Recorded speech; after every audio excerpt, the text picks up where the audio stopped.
This is not a movie,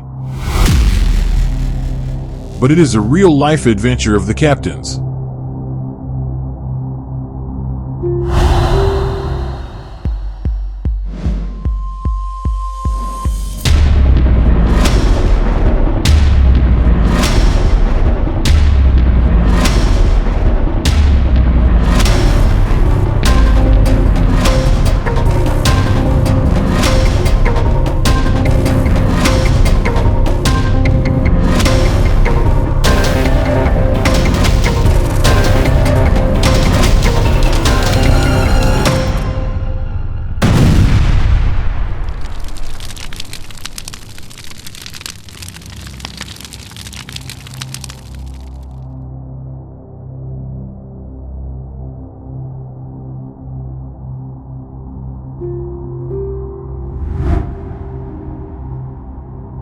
Hello everyone, this is AWZ. Welcome to our channel. Don't forget to subscribe. Enjoy. Not to crash.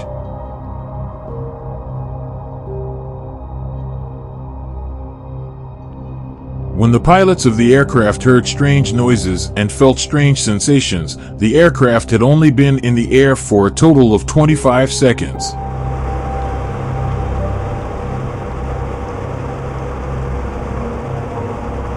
The pilots tried several methods to ameliorate the situation, but none of them were successful. When the plane had flown for a little over a minute and had reached an altitude of 3,000 feet, the engine surges persisted. Following the failure of both engines, first the right one, then 2 seconds later the left one, the pilots made the decision to make an emergency landing at the airfield. This is your captain speaking. They had just taken off at the same time as they tried to restart the engines, but nothing seemed to work.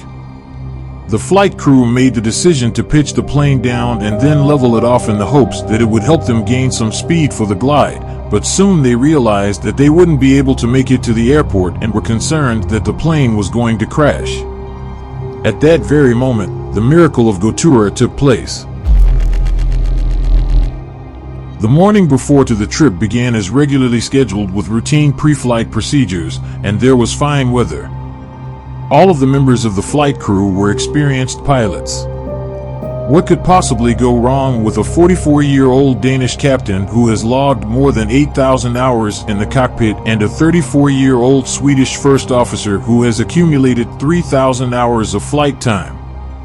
It was a McDonnell Douglas MD-81 that had been given the nickname Dana Viking, and it had its maiden voyage on March 16, 1991. The aircraft was essentially spanking new. On the day of the tragic accident, the airplane had been in service for only 9 months. There were 122 passengers and 7 members of the crew aboard Flight 751, which was a scheduled flight from Stockholm, Sweden to Warsaw, Poland.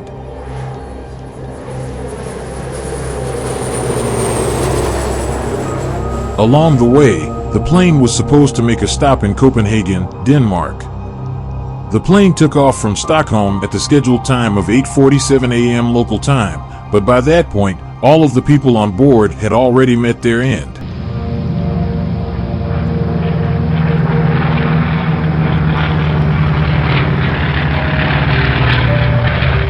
This was due to a terrible series of events that occurred before the departure, which began the night before the plane arrived at Stockholm Airport.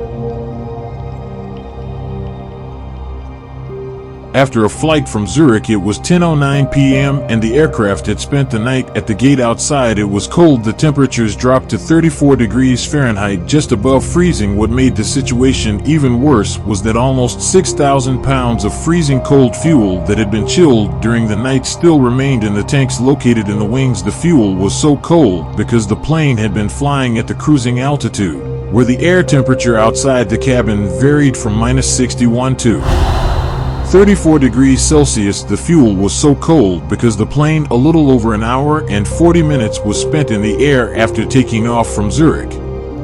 Around 2 in the morning, a flight technician came to check on the airplane. In order for him to inspect it, he had to clear some snow off of the landing gear first.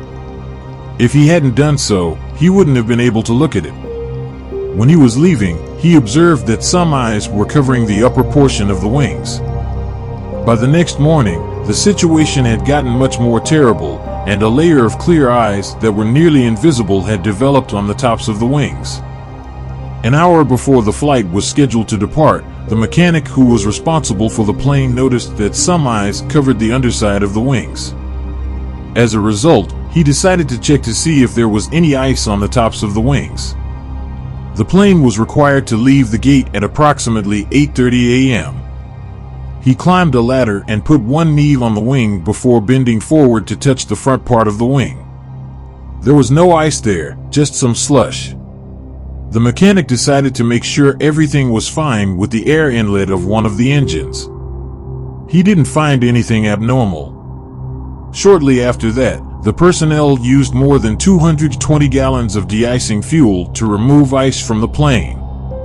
The mechanic consulted with the captain of the aircraft and ordered the staff to de-ice the underside of the wings as well. After all, he had seen some ice there, but no one thought to double-check if there was clear ice on the tops of the wings after they had finished the procedure. Following the mechanic's report to the captain that, "Oh, we're done here," the captain thanked the technician and continued with the pre-flight procedures. There had been a lot of snow and ice, but everything is clear now. Playing taxi to the runway, its engine's anti-ice systems were turned on and didn't show any signs of malfunction. However, several passengers later claimed that they had seen ice sliding off the upper side of the wings while the plane had been taking off. Nonetheless, the plane still left the ground and headed for Stockholm as usual. However, shortly after the takeoff, several pieces of the overlooked ice broke off at full speed. These pieces slammed into the fans of the engines near the tailon. Meanwhile, somewhere in the cabin, Scandinavian Airlines flight captain Pearl Holmberg, who was on board as a passenger, noticed something was wrong. She first informed the flight attendant sitting in the rear jump scene that the right engine was surging. The flight attendant tried to contact the flight crew, but she was unsuccessful. Then, the uniformed captain rushed to the cockpit and asked the pilots if he could help them. The first officer gave the captain the emergency checklist, and the captain asked him to start going through it. Although Holmberg's counsel and assistance were extremely helpful, it is unclear whether or not they were sufficient to preserve the aircraft and the persons on board. When the plane broke through the cloud cover at an altitude of 890 feet, the pilots realized that they wouldn't have enough time to make it back to the airport. Realizing that an immediate emergency landing was unavoidable, the assisting captain gave the order to the cabin crew, and they immediately began preparing the passengers. This is your captain speaking. The plane was just 1,300 feet above the ground when the assisting captain started extending the flaps at a height of 183 feet. The captain reported to Stockholm Control that they were crashing to the ground. 7 seconds later, the plane hit the ground. There was a large field to the north of the plane, but the captain realized they didn't have enough time to reach it, so he chose a much smaller field in a forested area in the direction of flight. It was not far from the village of Gotura in Uppland.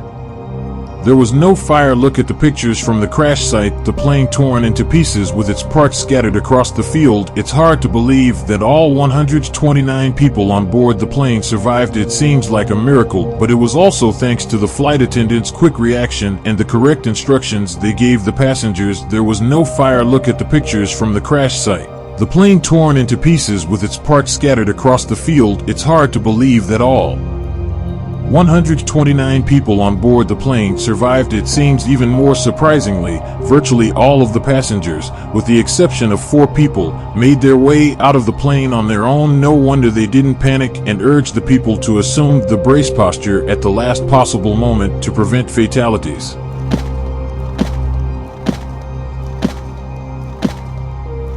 This accident came to be known as the Miracle, but the aircraft wasn't as fortunate. The 9-month-old jet sustained so severe damage that it had to be declared a total loss right away.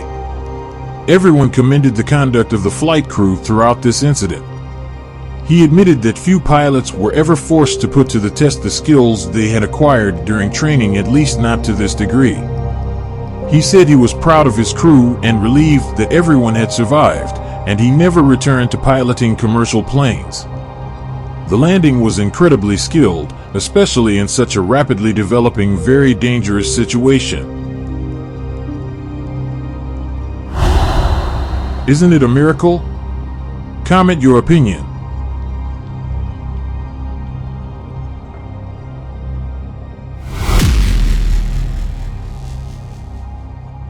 This is all for today.